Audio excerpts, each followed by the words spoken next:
পৃথিবীর সবচেয়ে পবিত্র স্থান কাবা শরীফ। প্রতি বছর কোটি কোটি মুসলিম সেখানে হজ পালন করতে যান। কিন্তু একটা প্রশ্ন হয়তো কখনো আপনার মনে এসেছে, এই কাবার চাবি কার হাতে থাকে?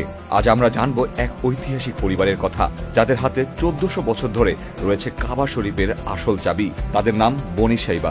যমুনা ইলেকট্রনিক্স ঈদে ডাবল খুশি অফার সিজন 3, যে কোনো পণ্য কিনলেই পাচ্ছেন নিশ্চিত ঈদ উপহার। ঘটনার শুরু যখন নবী হযরত মুহাম্মদ সাল্লাল্লাহু আলাইহি সাল্লাম মক্কা বিজয় করেন। কাবার ভেতরের মূর্তিগুলো ভেঙে ফেলেন তিনি, ঘরকে পবিত্র করেন। কাবার দরজার চাবি যাদের হাতে ছিল তারা ছিলেন বনি সাইবা পরিবারের সদস্য। তাদের মধ্যে একজন ছিলেন উসমান ইবনে তালহা। তখন কাবার চাবিটি আনা হয় এই পরিবারের হাত থেকে। অনেকে আশা করেছিলেন নবীজি হয়তো এই দায়িত্ব অন্য কাউকে দেবেন, কিন্তু তিনি চাবিটি ফিরিয়ে দেন উসমান ইবনে তালহাকে আর বলেন, এই চাবি চিরকাল তোমাদের কাছেই থাকবে, যতদিন না কোনো জালেম জোর করে এটা কেড়ে নেয়।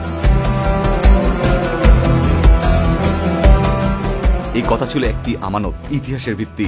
আজকের দিনেও সৌদি পরিবার, মন্ত্রীরা বা সেনাবাহিনী কেউই এই চাবির দায়িত্ব পায়নি। চাবি বহন করা হয় রূপার তৈরি এক খাপে, আর দরজা খোলেন শুধুই বনি সাইবা পরিবার।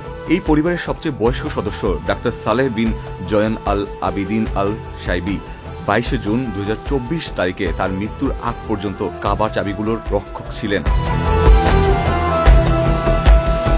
এখন নতুন তত্ত্বাবধায়ক হলেন আব্দুল ওহাব বিন জিয়ান আল আবিদিন আল সাইবি। দিন শেষে এটা শুধু একটি চাবির দায়িত্ব নয়, এটা হচ্ছে একটি পবিত্র আমানত, যা শুরু হয়েছিল হযরত মুহাম্মদ সাল্লাল্লাহু আলাইহি সাল্লামের হাত ধরে। Ikhtiyar Ferdous, channel I.